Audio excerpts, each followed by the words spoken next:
ప్రపంచం ముందు కనిపించే చైనా ఒక సూపర్ పవర్. మెగా సిటీల్లో ప్రకాశించే లైట్లు, ఆకాశాన్ని తాకే స్కై స్క్రాపర్స్, ప్రతిరోజు వేల కొత్త ఇన్వెన్షన్స్, సూపర్ ఫాస్ట్ ట్రైన్స్ మరియు ప్రపంచాన్ని షేక్ చేసే ప్రొడక్షన్ పవర్. చైనా అంటే ఒక వండర్. కానీ ప్రపంచం చూస్తున్న ఆ వండర్ వెనుక కొన్ని నిజాలున్నాయి, చెప్పడానికి కూడా భయంకరంగా అనిపించే నిజాలు. చైనా షైనింగ్ అయితే దాని నీడ మాత్రం ఎంతో డార్క్. చాలా మంది బయట నుండి చైనాను చూడలేరు, ఎందుకంటే చైనా తన నిజాలను బయటికి రావడానికి అస్సలు ఇష్టపడదు. అక్కడ గవర్నమెంట్కి వ్యతిరేకంగా మాట్లాడడం అది ఫ్రీడమ్ ఆఫ్ స్పీచ్ కాదు, అది రిస్క్ ఆఫ్ లైఫ్.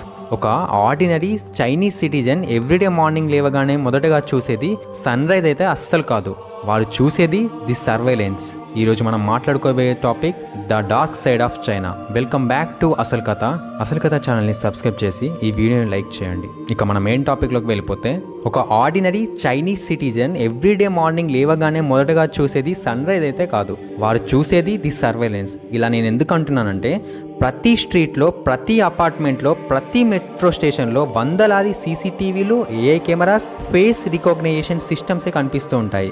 దీనికి తోడు చైనా ప్రజలు ఒకటి జోక్గా చెప్తుంటారు, అదేంటంటే చైనాలో మీరు గవర్నమెంట్ని వెతకాల్సిన అవసరం అస్సలు లేదు, గవర్నమెంట్ మీకోసం ఎప్పటి నుండో చూస్తూనే ఉంటుందని చెప్తూ ఉంటారు. అయితే ఈ దేశం ప్రపంచంలోనే పెద్ద సర్వైలెన్స్ నెట్వర్క్ని కలిగి ఉంది. ఎలా అంటే, మీరు ఎక్కడికి వెళ్తున్నారో, ఎవరితో మాట్లాడుతున్నారు, ఎంతసేపు ఉంటున్నారు, ఏ మాటలు మాట్లాడుతున్నారు అని కూడా అన్ని రికార్డ్ అవుతూ ఉంటాయి. అక్కడ ప్రైవసీ అంటే డెఫినేషన్ మాత్రమే, రియాలిటీలో అది జీరో. ఎంత ఘోరం అంటే, చైనాలో ఒక ట్రూత్ చెప్పాలంటే ముందు అనుమతి కావాలి, ఒపీనియన్ చెప్పాలంటే ముందు పర్మిషన్ కావాలి. ఇక గవర్నమెంట్ గురించి సిటిజన్ అవ్వాలంటే మీ లైఫ్ కూడా పర్మిషన్ అడగాల్సిందే. చైనా ప్రజలకు ఒక విజిబుల్ చైన్ లేదు, కానీ ఇన్విజిబుల్ ఫియర్ మాత్రం ఉంది. అది ప్రతిరోజు వాళ్ళతోనే తిరుగుతూ ఉంటుంది. ఇంకా ఒక డార్క్ రియాలిటీ ఏంటంటే ది సెన్సార్షిప్. అంటే చైనా దేశంలో యూట్యూబ్ లేదు, ఇన్స్టాగ్రామ్ లేదు, వాట్సాప్ లేదు, ఫేస్బుక్ లేదు, ట్విట్టర్ లేదు, ఈవెన్ గూగుల్ కూడా లేదు. ఇవి అన్నీ అక్కడ బ్లాక్.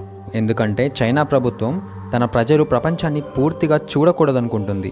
నాలెడ్జ్ అందుబాటులో ఉంటే క్వశ్చన్స్ పెరుగుతాయి, క్వశ్చన్స్ పెరిగితే గవర్నమెంట్కి సమస్య.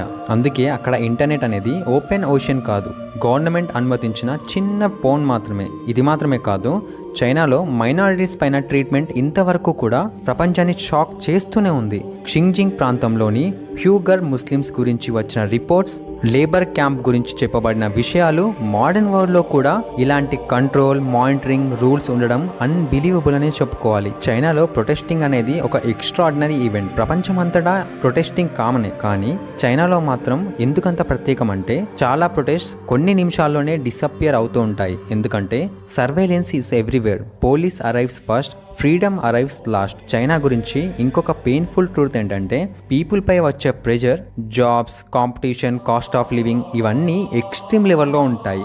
అక్కడ 996 అనే కల్చర్ చాలా ఫేమస్. ఇక్కడ 996 కల్చర్ అంటే మార్నింగ్ 9 నుండి నైట్ 9 వరకు వీక్లో 6 డేస్ పని చేయాలి. కంపెనీ లైఫ్, స్ట్రెస్, ఎగ్జాషన్ ఇవి చాలా మందిని లోపలనే చంపేస్తూ ఉంటాయి. చైనా ఒక సక్సెస్ఫుల్ కంట్రీ, కానీ ఆ సక్సెస్కి 12 ముఖాలు ఉన్నాయి. ఒక ముఖం షైనీగా ఉంటే మిగతా ముఖాలన్నీ సైలెంట్, హిడెన్, డార్క్లో మునిగిపోయి ఉన్నాయి. చైనా ప్రజలు బయటికి చూపించినప్పుడు చాలా అద్భుత దేశంలా కనిపిస్తుంటుంది, కానీ లోపలికి చూసినప్పుడు rules, pressure, restrictions, surveillance, censorship ఇవే కనిపిస్తూ ఉంటాయి. చైనా ఒక డ్యూయల్ లైఫ్ దేశం. ఒక లైఫ్ ప్రపంచాన్ని చూపే లైఫ్, మరో లైఫ్ ప్రజలు నిజంగా అనుభవించే లైఫ్. చైనా ఎంత గొప్ప దేశమైనా ప్రపంచం తెలుసుకోవాల్సిన ఒక నిజం ఉంది, ప్రోగ్రెస్ ఉందని ఫ్రీడమ్ ఉండాల్సిన అవసరం లేదు. ఇది చైనా చెప్పిన మాట కాదు, కానీ చైనా చూపిస్తున్న నిజం.